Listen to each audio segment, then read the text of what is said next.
sports worldwide.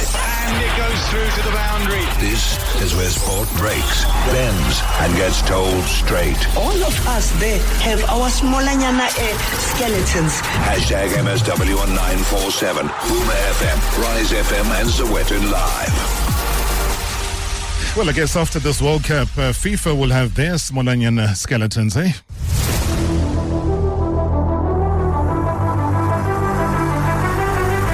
Self-inflicted, I might add. Well, I can tell you, though, that the dust may be settling on Ghana's World Cup campaign, but, the debate is only getting louder. I mean, what really happened behind the scenes, and how do you prepare a national team for football's biggest stage with only just a matter of weeks before kickoff? How much did the off-field controversies actually derail the mission? Now, after another World Cup where African nations fell pretty short at the latter stage, and what lessons must be learned, and that is why tonight you're going to be joined by a man who has seen it all from inside the Ghana camp itself, former South African coach and also Ghana assistant coach, Coach Roger Desar, joining us to reflect on the Black Stars tournament from the victory over Panama to the clashes against England, Croatia, Colombia, the challenges of the late preparation, and also the working relationship with the head coach, Carlos Kirosh, the resignation that followed Ghana's World Cup exit. We'll also tackle the difficult questions surrounding, Thomas Partey, whether the off-field distractions affected the squad or not, the absence of Mohamed Kudus, and why African teams continue to struggle to make, deep World Cup runs. It's an honest inside look at the Ghana camp and the campaign from what the men who've been with them had to observe. That and a whole lot more. Do send us your WhatsApp voice notes. Any questions to Roger Desar. But firstly, a celebration of yet another, South African mission that went and saw the World Cup. Roger, thank you so much for your time. Good evening. Hi, Rob. Great to be home and great to be with you. Welcome back home. What's the feeling? Yeah, it was a good campaign for us. It was obviously not outstanding, but it was actually, let's put it that way. But yeah, it's never good to get knocked out, and we always want to go a little bit further. But under the circumstances, we did as well as we could, and we're happy with the whole exercise. Fantastic World Cup. Great to be there, and it was nice to work with some good players, and it was a massive challenge, and it was good. I think it goes down as a successful one for me. I mean, was it a group of players, Roger, that were willing to really play? You're at a World Cup stage now, so anything else doesn't really matter, whether it's about bonuses or anything happening off the field. Was there any worry on your side? Was there a moment where you worried that, this incident has happened, therefore it might just shake this camp up negatively? No, not at all. I think when you're coaching, you're always going to get different challenges along the way. And firstly, for us was, taking over a team that had gone with 6 defeats in a row. I think that was, the biggest challenge straight away was like, okay, we've got to turn that around. I mean, that's going to be objective number one is to get a bit of a winning mentality, or a non-losing mentality, call it that. And then, of course, to choose a team that is 99% based all over Europe, that's a massive challenge. When I left here and I basically spent 3 days in Accra, and that was it. Then I got on the next flight to Europe, and I spent the next 4 weeks traveling from club to club, from match to match, wherever the Ghanaian players were playing, and watch players sometimes training because they were not in the starting 11, or they're not included in the squad at times. So it was a massive mission on that side to eventually come down to your final 26 players. I think that was a massive challenge on its own, and I think with the injuries we had, like Kudos, as you mentioned, and there were 3 other sort of regulars that were definites in our starting 11, never mind in our squad, that brought up another challenge. So nevertheless, we still managed to get a squad together and go spend some time in Wales, 2 weeks, to prepare for a friendly match and get them as ready as we could for the World Cup. And here you are, in camp, ready to play against opposition. And the first thing, when we headed to that part of the world, all the headlines were talking about the England players, how they're planning and plotting not to shake hands with Thomas Partey. for whatever reason, personally, that they felt. And I know that it's an issue that Coach Carlos Kirosh didn't want to address at the time. And he said, he chooses to focus more on the team as a collective, and whatever happens there, you'll get a chance after the World Cup to talk about it. But in the end, though, what did you make? What did you as a collective coaching team make of however people express themselves around Thomas? Yeah, I don't think we worry too much about that, because Thomas himself wasn't that concerned. I think we were just concerned about getting a visa to get him into Canada and get him to play. That was the biggest concern we had, and that's what we really focused on. Having spoken to Thomas various times along the way, a lot of the stuff was out of his control. It's something that has gone to court, and now it's pending, and everybody's waiting for the outcome. And up until the outcome or the verdict comes out, we can't assume anything. You got to just believe your player and back your player, and everybody did so. And including, I think what was it? There was only one English player that turned his hand away, and then he came out the next day to apologize. And it was a fantastic game. I think he was outstanding that game as well against England. So, good for him, and I hope it just things will work their way out for him, and he moves on, just like there's been a few other players. Like I remember the Senegalese goalkeeper having numerous issues as well, and now he was proven not guilty in the end. So we got to wait and see. We're not going to judge anybody until the outcome. I was going to say, just talk about that exact same game, the England game, which brought a 0-0 result. But there's so many different talking points. It was a game dominated as far as ball possession by England. If I wasn't mistaken, close to 80% of the ball possession. They had more of the shots. Ghana went away with just one shot on target. But it was an enthralling game to watch. When you walked away from it, what was your feeling, though, Roger, just given a team of England's capacity, capability, coaching personnel, superstars that are there, goal scorers in their various leagues around the world? You walk away with what one can call a credible draw. Yeah, look, for us, when we looked at the whole program, the Panama game was our cup final, really. It was, we had said that, in the first game, it's a game that we can win. And it's a must-win game for us, because England and Croatia were going to be a lot more difficult, after that. So we kind of, penciled down that, Panama is a key match, and then after that we got to try and get a draw along the way to make sure we qualify, for the second round. That was the objective, and to play England, a team like that, and pretty early on in the tournament, only the second game. We knew we couldn't go, sort of stand toe-to-toe with them. It was impossible. I don't think our squad was made for that. And we knew that we had to play on the counter. We knew we had to be very very organized and very tactically aware of what they're going to do. And it worked out for us. I thought it was, I think from a football aspect and a loving football fan, they would have understood that tactically that was a very good performance from Ghana. And in the end, barring from, once again, some VAR decisions or whatever you want to call it, the game could have gone our way, and we could have come away with 6 points after 2 games. But we got the 4 that we really needed, and we were pretty, satisfied with that, even though in the end, the win could have been achieved. All right, we'll come back after the break and continue our conversation. Any questions that you would want to throw at Roger? Just the campaign that they had at the United States of America, Canada, and Mexico. What is it that you picked up from a Ghanaian perspective, but his involvement together with the former Bafana coach, Carlos Kirosh, chatting to Roger Dessau. Previously on Marawa Sports Worldwide. What the hell are you waiting for? Marawa, I saw that Germany will announce, or maybe they already announced, Jürgen Klopp as their new head coach. You see the team that are serious. What are we waiting? We know that Fuko is leaving. What are we waiting? Because we are going to play the qualifiers on September. What are we waiting now? Safa, what are you waiting now? What the hell are you waiting for? Keep Give us a new coach. Give us Pitso Mosmani or Rani Mukwena or Penny McCarthy. Just give us a new coach. What are you waiting now? But yeah, good point about when to announce a new coach. From what I understand, Hugo Broos now says...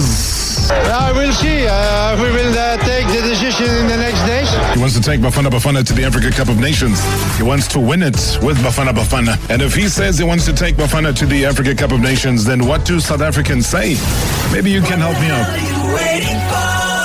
What are you waiting now? Safa, what are you waiting now? Hashtag MSW. Hashtag MSW. Those simple and basic questions. Safa, what are you waiting for? Before making it to... Good evening, Rob. Good evening to MSW shareholders. This is Lawrence from Protea Glen. Yes, the Argentina-Egypt game had so many controversies. The VAR, as long as there is a machine that is being used by the people, by human beings, there's always going to be a problem. But I think Egypt played well. They showed character. It's just that they lacked game management. Had they managed the game properly, they should have won that game. But anyway, that's what happened. Given the controversial decisions that have been made by the referee, it's hard pill to swallow. Thank you, Rob. Good choice always. Good evening, Mr. Robert. I just feel that our minister is going to waste so much of the millions of rands on VR because as we can see at the World Cup, it's not working out. Can you imagine when you have that same VR in South Africa? Teams like Sundowns, Pirates and Chiefs, there'll be always benefit of it because smaller teams are going to suffer just like the smaller teams on this World Cup. Sorry that this VR is acting the way they're doing it, but it's just unfortunate part of it. But anyway, good show as always, Robert. Cheers, bye. I appreciate that, man. You know, VR in the PSL. Well, if you listen to my interview with the minister when we were still over that side, and I think it was Atlanta, yeah, I did say to him that as much as he's fighting behind the scenes, I do not see it happening. And I still, stay pretty true to that. It's not going to happen now. And if it happens, we're not talking about VAR in pockets where you're talking about it happening in the Nedbank Cup final. If you're going to roll out VAR, you roll it out from match day 1 up until match day 30 for every single team. No team must be disadvantaged because there is no VAR or because load shedding has come back and it's a main thing now. No, it has to happen for every single team. That's the whole notion around VAR. So that is part of why my reasoning goes in that direction. Not because I don't think we have the capability or the capacity to do it. I think we have both. But is there the willingness to have VAR in the country?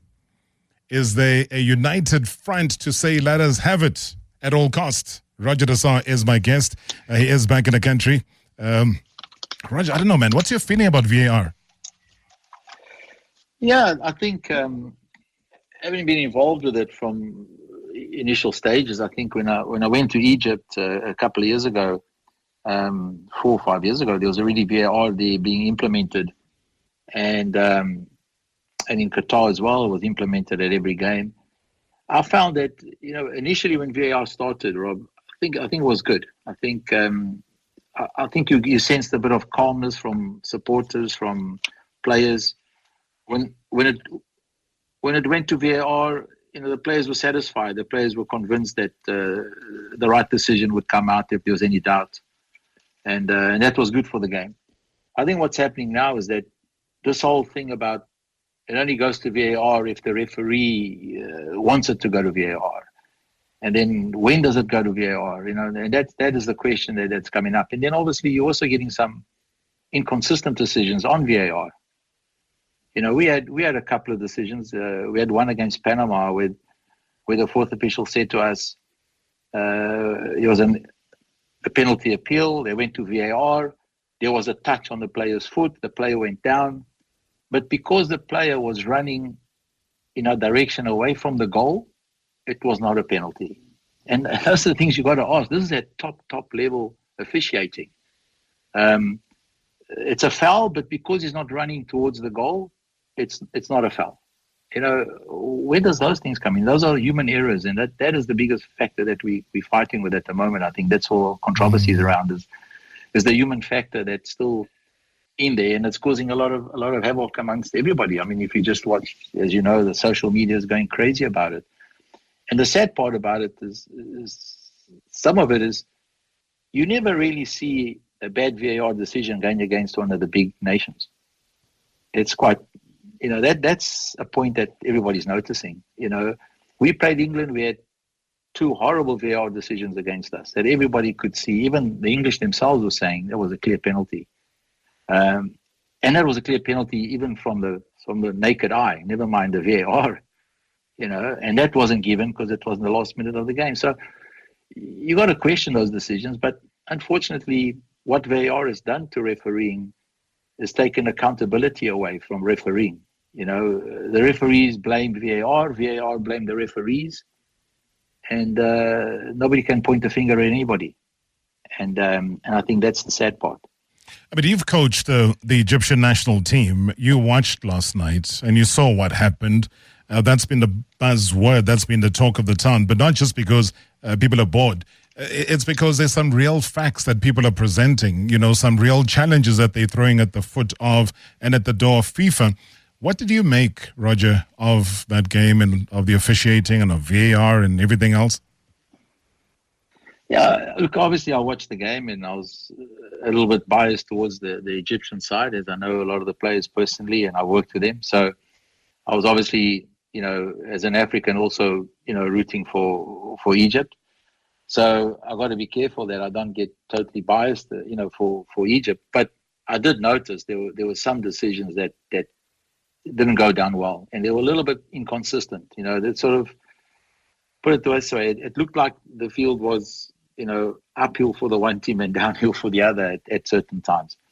And obviously, it doesn't help the game in a massive stage like this. But you got to go back, Rob, to Argentina's first game where Messi makes a tackle that is on VAR and everybody sees it's a red. After that, they've set the bar and they didn't stick to it, because the next team that made a tackle, I saw a Bafana player get sent off for a nothing incident. He touched the player on the neck. He touched the player on the neck with his hand, so it's a red card.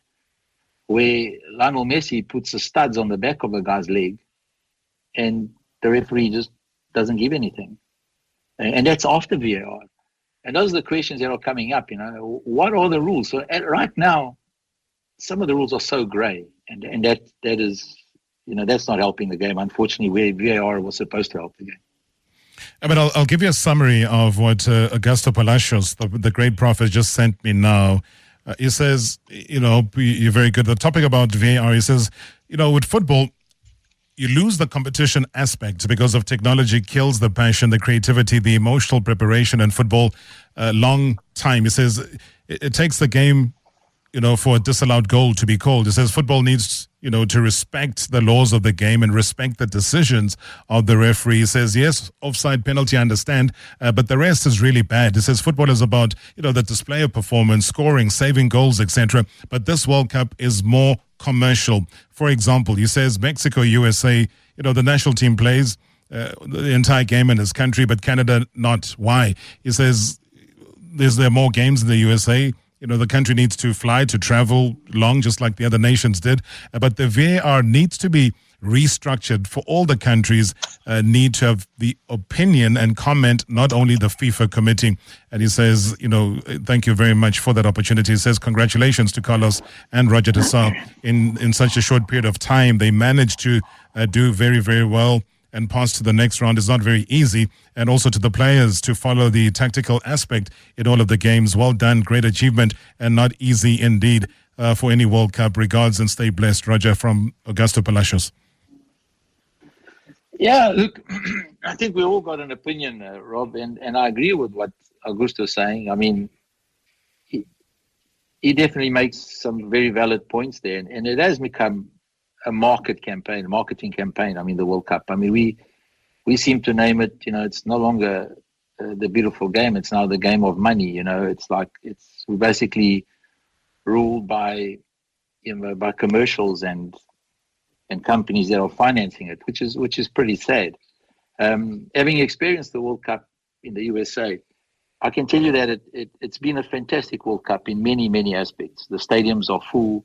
They're fantastic stadiums. They're very well organized. The security is top notch. The hotels, training facilities. I mean, you can't fault anything. If I have to fault something, it's been the distances, between stadiums, which is a massive country. Plus, you've got another 2 added countries onto it. So, if I could put a cross next to something, it was just the traveling time. You finish a game, you got to play 4 days later. They put you on a flight sort of midday, so you lose the morning session and you lose the afternoon session of training. So you lose a day. Every time you travel between 2 cities, you lose a day because the distances are so far. So, that was the one aspect that they could have done a lot better. Apart from that, and the VAR scenario, it's been fantastic. It really has. It's been very, very well supported in a country like the USA. I think it's going to give the USA a massive boost to the MLS and the game in general. I think it would have been nice if the national team of the USA could have stayed a little bit longer in the tournament, but unfortunately they've been out as well. So, but that's about it. And then having experienced the one in Qatar, where the distances were so short and were so compact, where a supporter could watch 2-3 games in one day and 3 games the following day. In the USA, it's impossible to do that. You can watch, if you're based in one city, you're going to watch one game every 4 or 5 days, which makes it very difficult for the average supporter to sustain that financially. But it has been great. It really was, and I think the USA will get it again after the next 2 World Cups. I think the USA will get it back because of the marketing, financial reasons, and they're going to try and boost the game even further there. Well, hopefully there'll be a new president by then. Good evening, Rob, and good evening to Coach Roger. And just want to compliment you once again for flying the SA flag at the World Cup, though you were with a different country, Ghana. I need to find out from you, in terms of VAR and lack of consistency, do you think Ghana was also hard done at this tournament, particularly in that game against England, where we saw a clear penalty not being reviewed for your benefit, which I believe could have also helped in avoiding or crafting a different pathway into the knockout phases for Ghana in this tournament? Want to hear your views around that? Tebogo, thank you so much indeed. I think we did touch on that. I think the voice note popped in just after we had spoken about how it affected yourselves as Ghana. But I'm assuming now that all ties have been cut with the Ghanaian FA and the national team, Roger. Where to from here for yourself? I don't want you to talk on behalf of Carlos Kirosh, but for you, have you submitted your name to be the next Bafana coach? I only just landed last night, so you can email Roger. You can email from the flight. There's a Wi-Fi these days. You can send your CV on that flight. I tried to rest on the flight, and it was a 44-hour flight, so I had 3 layovers, and there were flights that were cancelled because of bad weather in New York. So I was stuck in Washington and eventually got a different flight. My luggage hasn't arrived. So it hasn't been the best return trip for me. But look, I haven't really, to be honest with you, I haven't really thought about anything in the future. It's just trying to get home, spend time with the family and have a good time and recharge, because it has been a grueling 3 months for me. From the word go, like we said, trying to select a team, 55 players based in Europe, and you're trying to select the best 26 with a lot of injuries, a lot of players that were not active at their clubs, and they were still good enough to play for the national team and get them fit for high competitive matches. So yeah, it has been a grueling time, and I know Carlos works me to the bone, and and I need some time to really recover and recharge. It's a deserved rest, Coach. It's a deserved rest for you, and I wish you a deserved rest. And then for a goalkeeper, you're successfully dribbling me. Would you be interested in a job with Bafana though? I don't think any South African would shy away from anything like that. I've said this before. When national duty calls, people report, be it war, be it whatever it is. And that's, I'm no different. To be honest, I never thought about it. But if something like that were to happen, I would have to obviously sit down and really consider it and think about it very seriously. And because it's a serious job. On a serious note, because we are seriously out of time, Roger, just to say, as South Africans, truly proud of you, your achievements, what you do on the international front, representing the country, not the most easiest to join a team at such a late notice, and, being part and parcel of a Ghanaian team that also made history. So welcome back home. Hopefully when we do have you in studio, we'll dig deeper into some of these issues. But yeah, well-deserved rest. Have a great bride. Absolutely. Thank you. Thank you very much once again, Rob. And we'll catch you. Appreciate you. Thank you so much. That's Roger Desar there, the assistant coach to Carlos Kirosh with the Black Stars of Ghana. This has been Marawa Sports Worldwide. Well, guess what? Our guest for tomorrow. Yay! Meet him tomorrow. Brought to you by Hollywood Bets. The thrill, the drama, the action. Play the game here. Marawa Sports Worldwide on 947, Boom FM and Rise FM. Powered by Hollywood Bets. #MSW. Live now on 947, Boom FM, Rise FM and Soweto Live. At the same time. #MSW.